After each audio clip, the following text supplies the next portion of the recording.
Assalamualaikum warahmatullahi wabarakatuh. Yang terhormat Ibu Darmarika Suara Marinda MSE PSD.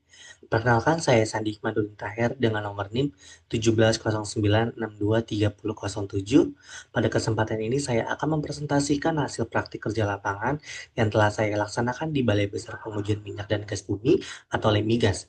Nah, selama pelaksanaan PKL, saya memperoleh kesempatan untuk bisa belajar pada dua unit kerja, yaitu program perencanaan dan sustainability sebagai penempatan awal, kemudian dilanjutkan pada Pusat Informasi Layanan Terpadu atau PILT yang menjadi unit penempatan utama selama PKL. Nah, kita langsung saja. Nah, yang pertama di sini ada uh, materi yang akan saya bahas. Yang pertama adalah pendahuluan, profil instansi, struktur organisasi, metode pelaksanaan PKL, analisis pekerjaan, hambatan dan solusi, pengembangan, serta juga ada kesimpulan. Next. Nah, yang pertama sini ada pendahuluan atau latar belakang. Jadi, praktik kerja lapangan itu merupakan salah satu kegiatan akademik yang bertujuan untuk bisa memberikan pengalaman kerja secara langsung kepada mahasiswa, sekaligus menghubungkan teori yang dipelajari selama perkuliahan dengan praktik di dunia kerja. Nah, di sini saya memilih Balai Besar Pengujian Minyak dan Gas Bumi atau LEMIGAS ini sebagai tempat PKL itu karena instansi ini memiliki suatu kegiatan administrasi yang relevan dengan program studi pendidikan administrasi perkantoran khususnya pada bidang administrasi pelayanan, pengelolaan arsip, persuratan, serta penggunaan sistem informasi administrasi. Nah, selain itu, Lemigas juga memiliki sistem kerja yang secara profesional dan struktur sehingga dapat menjadi tempat belajar yang baik bagi mahasiswa. Nah, alasan pemilihan Lemigas juga sebagai tempat praktis saya yaitu secara tempat itu sangat strategis dan sangat efisien dari tempat kerja freelance saya setelah saya pulang magang.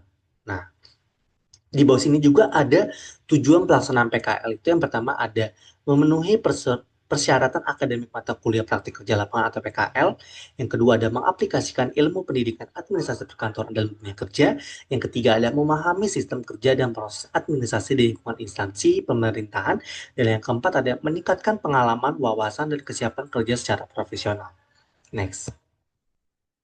Nah, selanjutnya di sini ada profil instansi. Jadi, Balai Besar Pengujian Minyak dan Gas Bumi atau LEMIGAS ini merupakan suatu lembaga pemerintahan di bawah Kementerian Energi dan Sumber Daya Mineral atau ESDM yang bergerak dalam bidang penelitian, pengujian, pengembangan teknologi, dan pelayanan jasa teknis minyak dan gas bumi.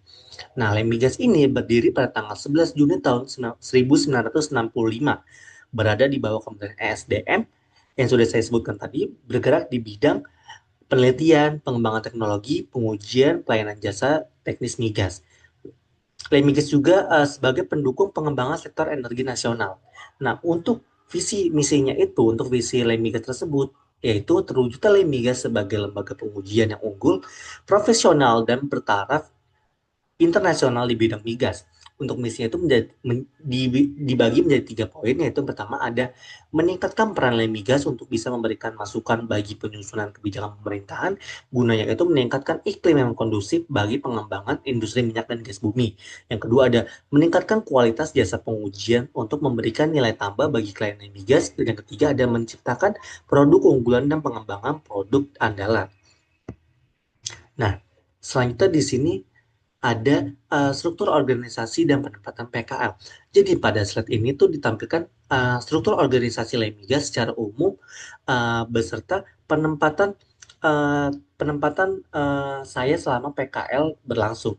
Nah, secara umum Lemigas ini dipimpin oleh kepala balai yang membawahi beberapa koordinator dan unit kerja sesuai dengan tugas dan fungsinya masing-masing. Nah, selama PKL saya ditempatkan pada 2 unit kerja. Untuk tahap yang pertama, saya ditempatkan di program perencanaan dan sustainability.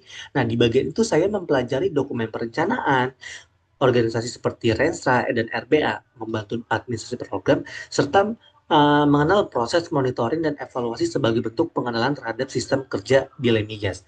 Nah, setelah saya memperoleh pemahaman mengenai administrasi program, saya kemudian ditempatkan pada Pusat Informasi Layanan Terpadu atau PILT.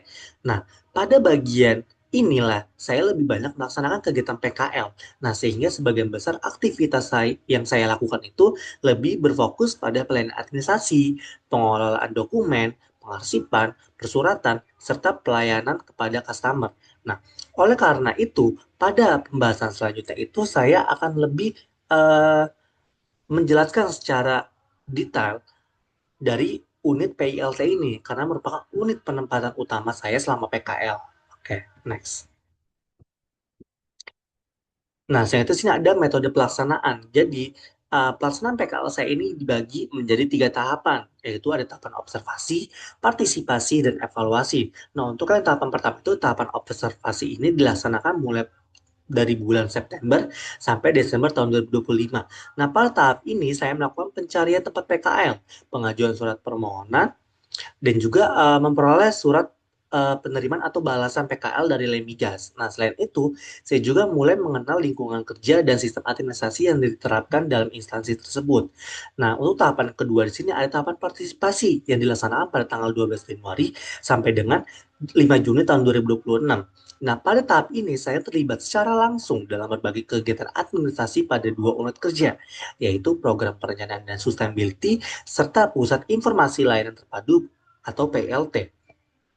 Nah, untuk tahapan yang ketiga sini ada tahapan evaluasi dan pelaporan yang terjadi pada bulan April sampai bulan Juli tahun 2026. Pada tahap ini tuh saya menyusun laporan PKL berdasarkan data, dokumentasi, serta pengalaman yang diperoleh selama melaksanakan kegiatan yang ada di Lemigas. Oke, next. Nah, selain itu sini ada pelaksanaan PKL di unit pertama yaitu program perencanaan dan sustainability. Yang pertama itu saya mempelajari dan memahami dokumen perencanaan, yaitu dokumen Restar Lemmigas tahun 2026, mempelajari RBA Lemmigas tahun 2026, mempelajari administrasi program, dan mempelajari dokumen persuratan. Dan yang kedua sih ada administrasi dan pengelolaan data. Di sini saya melakukan pengolahan data Monef, percetakan dokumen, dan pembuatan daftar hadir rapat. Next. Nah, yang ketiga di sini ada rapat dan penghancuran surat. Nah, untuk tugas ini saya mengikuti kegiatan rapat baik itu dari daring maupun luring dan juga membantu kegiatan pemusnahan arsip yang sudah tidak memiliki nilai guna sesuai dengan prosedur dan ketentuan yang berlaku. Nah, selain itu di sini tuh ada eh, penempatan di unit kedua yaitu di Pusat Informasi Layanan dan Terpadu atau PILT. Untuk tugas yang pertama itu saya melakukan penginputan surat tanda terima percontoh. Nah, untuk surat tanda terima percontoh ini, saya melakukan penginputan suratnya tersebut ke dalam Microsoft Excel berdasarkan nomor order, nama perusahaan, nomor kontrak, nomor telepon, tanggal kontrak dimulai, dan tipe DPR. Nah, sehingga suatu saat surat ini tuh pengen dicari kembali, maka dengan mudahnya kita tinggal bisa mencari di sistem secara digital. Seperti itu. Yang kedua sini ada pendaftaran dan penginputan sampel customer melalui website GLT Lemigas. Nah, untuk tugas yang kedua di sini, jadi tugas itu seperti pada saat customer secara langsung datang kepada kita dan membawa sampel dan suratnya, di situ kita harus bisa mencocokkan terlebih dahulu sampel yang dia bawa beserta keterangan yang ada di suratnya. Misalnya kalau sampel yang dibawa itu sudah sesuai dengan suratnya yang telah dibawa itu, maka kita bisa melakukan suatu penginputan atau pendaftaran melalui website JLT Lemigas tersebut. Nah, dari tahapan tersebut kita bisa langsung mencetak tanda terima percontoh dan juga barcode serta surat kontrak apabila kalau si customer itu belum melakukan kontrak kerjasama kepada Lemigas. Nah, kalau misalnya customer itu datang secara langsung, kita bisa mengeprint menjadi 3 rangkap, yaitu yang pertama itu untuk bagian lab, yang kedua untuk kita bagian PLT untuk suatu pengarsipan dan juga satu untuk si customer tersebut. Nah, dari QR code yang telah kita print itu, maka kita bisa langsung menempelkan sebagian pada bagian sampel-sampelnya sehingga pada bagian nanti lab akan melakukan pengujian itu akan sangat memudahkan karena sudah sesuai dengan QR code yang sudah kita peringat itu. Yang kedua, yang saya tulis sini ada pengarsipan surat tanda terima percontoh. Nah, melakukan pada kegiatan ini saya itu melakukan pengarsipan surat tanda terima percontoh secara fisik menggunakan map plastik dan secara digital melalui Microsoft Excel yang disusun berdasarkan tanggal penginputan dan nomor order untuk memudahkan pencarian kembali dokumen. Nah, selanjutnya di sini ada pembuatan surat bukti serah terima dokumen. Nah, pada tugas kegiatan ini, saya itu melakukan penginputan data surat dari tahun lalu, tahun 2025, ke dalam format yang telah saya buat untuk penyusunan surat bukti serah terima dokumen sebagai bukti administrasi penyerahan dokumen yang sudah tidak diperlukan lagi oleh pihak PLT. Nah, seperti itu. Nah, selanjutnya di sini tuh ada penyusunan draft surat dan pembatalan kerja.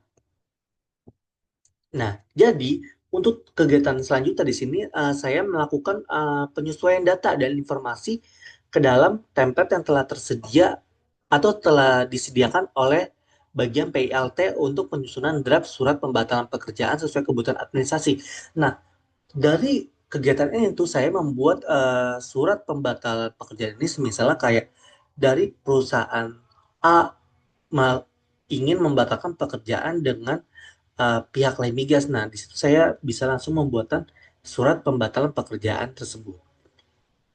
Nah, saya sini ada penyusunan draft laporan survei layanan semester 1 tahun 2026. Nah, untuk tugas yang ini, saya melakukan pengolahan data hasil survei, penyusunan lampiran pendukung, serta membantu penyusunan draft laporan survei layanan semester 1 tahun 2026 menggunakan Microsoft Word dan Microsoft Excel. Nah, pada tugas ini tuh saya bukan secara langsung melakukan pengolahan data, melainkan uh, data yang telah diolah oleh bagian Monef dari pegawai. Nah, itu akan saya uh, masukkan ke dalam penyusunan laporan seperti itu. Nah, saya membantu melakukan penyusunan draft laporan itu seperti apa dan tidak langsung uh, semata-mata saya mengerjakan secara langsung seperti itu. Nah, saya tes ada pengantaran dokumen ke gedung arsip.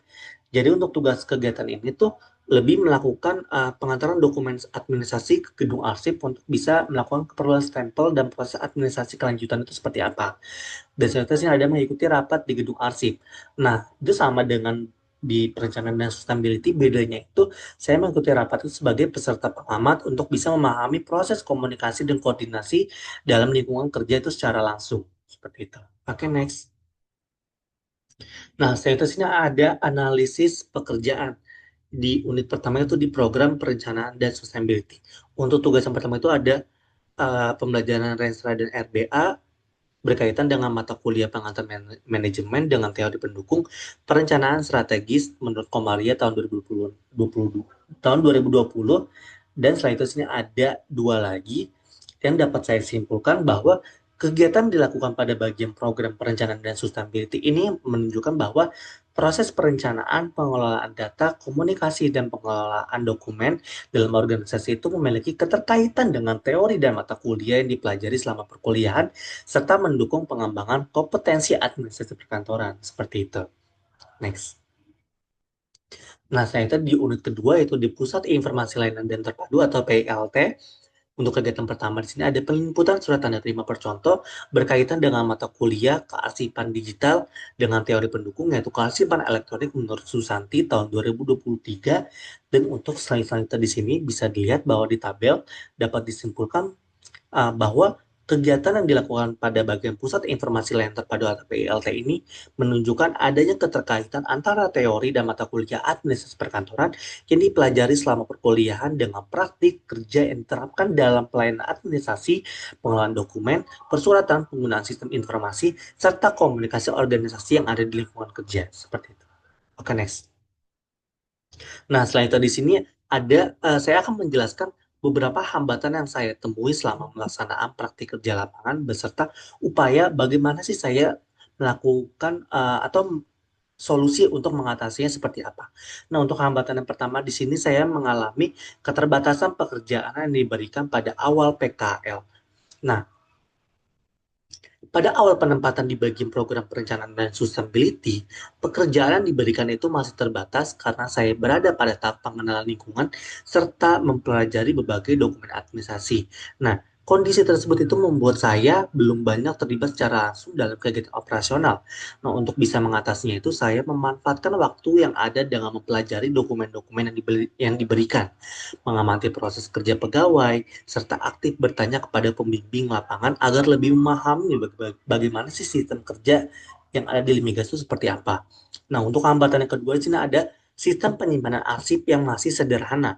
Jadi pada bagian PILT, sebagian arsip itu masih disimpan menggunakan map plastik dan kardus. Sehingga ketika kita ingin menemukan dokumennya itu sangat sulit apabila kalau dokumen itu semakin banyak. Nah, sehingga saat pencarian dokumen itu memerlukan waktu yang lebih lama. Nah, untuk bisa mengatasi hal tersebut, saya itu menyusun arsip itu secara lebih teratur dan berdasarkan tanggal dan nomor order serta membantu melakukan pencatatan arsip itu secara digital menggunakan Microsoft Excel sebagai proses temu kembali dokumen yang menjadi lebih mudah.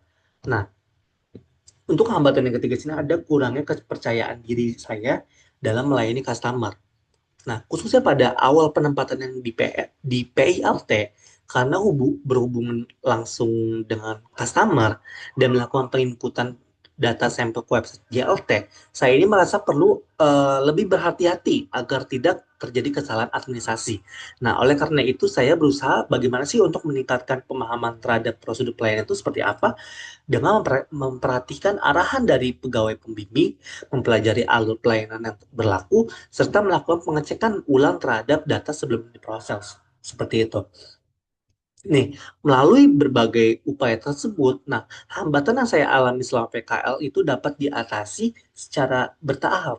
Selain memperoleh pengalaman kerja, saya juga bisa lebih belajar untuk lebih teliti, percaya diri, serta mampu beradaptasi dengan lingkungan kerja dan tanggung jawab yang telah diberikan kepada saya. Nah, selanjutnya di sini saya akan menjelaskan saran pengembangan yang saya susun berdasarkan hambatan yang telah ditemui selama pelaksanaan praktik kerja lapangan. Nah, saran ini tuh ditunjukkan kepada dua belah pihak, yaitu baik Balai Besar Pengujian dan Minyak Gas Bumi atau LEMIGAS sebagai instansi tempat saya melaksanakan PKL, serta juga untuk program studi pendidikan administrasi perkantoran di UNJ. Nah, untuk bagi instansi ini yang pertama itu ada optimalisasi pemberian tugas kepada mahasiswa PKL. Jadi, saya itu menyarankan agar mahasiswa PKL itu diberi kesempatan untuk bisa lebih terlibat dalam berbagai pekerjaan yang sesuai dengan bidang penempatannya sejak pelaksanaan PKL. Nah, selama kegiatan PKL itu terdapat periode ketika saya itu lebih banyak melakukan pembelajaran mandiri karena pekerjaan yang dapat itu diberikan masih terbatas. Nah, meskipun kegiatan tersebut tetap memberikan tambahan wawasan, keterlibatan secara langsung dalam pekerjaan operasional itu akan lebih bisa membantu mahasiswa itu memperoleh pemahaman atau pengalaman kerja yang lebih optimal seperti itu. Yang kedua sini ada pengembangan sistem pengolahan arsip. Nah, saya itu menyarankan agar sistem pengolahan arsip itu terus dikembangkan melalui penerapan penyimpanan dokumen yang telah terstruktur dan didukung oleh pemanfaatan teknologi digital. Nah, selama pelaksanaan PKL, sebagian besar itu dokumen masih disimpan atau diterapkan itu dalam bentuk fisik menggunakan plastik dan kardus, sehingga proses pencarian dokumen itu terkadang memerlukan waktu lebih lama seperti itu. Nah, sehingga pengelolaan arsip yang lebih terorganisasi dapat membantu mempercepat proses pencarian dokumen, meningkatkan keamanan data, serta mendukung kelancaran kegiatan administrasi. Nah, yang ketiga ada peningkatan pendampingan bagi mahasiswa PKL. Nah, berkaitan dengan pelayanan customer dan pengelolaan administrasi, bagi mahasiswa itu yang baru pertama kali terjun ke dunia kerja, arahan dari mentor itu menjadi faktor penting dalam proses penyesuaian diri terhadap budaya dan sistem kerja yang berlaku. Nah, melalui pendampingan yang baik, mahasiswa dapat lebih percaya diri dalam melaksanakan tugas yang diberikan serta meminimalkan kemungkinan terjadinya kesalahan kerja. Nah, seperti itu. Nah, selanjutnya ini bagi program studi yang pertama itu ada peningkatan pembekalan sebelum pelaksanaan PKL. Jadi, untuk program studi itu disarankan untuk bisa memberikan pembekalan yang lebih mendalam kepada mahasiswa sebelum melaksanakan PKL. Nah, pembekalan tersebut itu nggak hanya berkaitan dengan administrasi perkantoran, tetapi juga bisa mengenai etika kerja, komunikasi profesional, pelayanan pelanggan, serta adaptasi di lingkungan kerja. Nah, dari materi tersebut, bahwa penting karena mahasiswa itu akan menghadapi kondisi kerja yang berbeda dengan situasi pembelajaran yang ada di kampus, seperti itu. Dengan pembekalan yang lebih komparatif, mahasiswa itu dapat diharapkan lebih siap dalam menjalankan tugas dan tanggung jawab selama PKL. Yang kedua di sini ada peningkatan keterampilan penggunaan aplikasi perkantoran. Nah, untuk program studi, saya sarankan juga untuk terus meningkatkan pelatihan penggunaan aplikasi perkantoran yang banyak digunakan di dunia kerja. Misalnya kayak Word dan Excel. Nah, selama pelaksanaan PKL, kedua aplikasi itu menjadi perangkat yang lebih penting atau sering digunakan untuk mendukung berbagai pekerjaan administrasi. Nah, dari kemampuan mengoperasikan aplikasi perkantoran itu, secara baik dapat membantu mahasiswa itu menyelesaikan pekerjaan dengan lebih cepat dan akurat. Dan yang ketiga ada peningkatan pembelajaran praktik pelayanan dan administrasi. Jadi untuk program studi itu saya sarankan juga untuk bisa lebih memperbanyak kegiatan pembelajaran berbasis praktik yang berkaitan dengan pelayanan pelanggan dan administrasi perkantoran. Nah, selama pelaksanaan PKL itu, praktikan lebih berinteraksi secara langsung di depan customer dalam proses penerimaan sampel dan pelayanan administrasi. Nah, sehingga pengalaman tersebut menunjukkan bahwa suatu kemampuan komunikasi itu sangat penting untuk suatu pelayanan yang dibutuhkan dalam lingkungan kerja, seperti itu. Oke, next. Nah, selain dari sini ada kesimpulan dibagi menjadi 3 poin. Yang pertama itu ada praktik kerja lapangan atau PKL di Balai Besar Pengujian Minyak dan Gas Bumi atau LMGAS ini memberikan pengalaman kerja nyata dalam bidang administrasi perkantoran pada bagian program perencanaan dan sustainability serta pusat informasi layanan terpadu pada PILT. Yang kedua sini ada selama pelaksanaan PKL, saya itu lebih terlibat secara langsung dalam kegiatan pengolahan dokumen, pengarsipan, pelayanan administrasi, pengolahan data, dan penyusunan dokumen administrasi yang mendukung pelaksanaan tugas organisasi yang ada di PLT. Yang ketiga sini ada kegiatan PKL itu sangat membantu untuk meningkatkan kompetensi administrasi perkantoran serta bisa menggunakan Microsoft Office, pelayanan customer, komunikasi kerja, serta sikap profesional seperti ketelitian, disiplin, tanggung jawab, dan kemampuan beradaptasi di lingkungan kerja. Mungkin itu saja yang dapat saya sampaikan. Kurang lebihnya mohon maaf. Wassalamualaikum warahmatullahi wabarakatuh.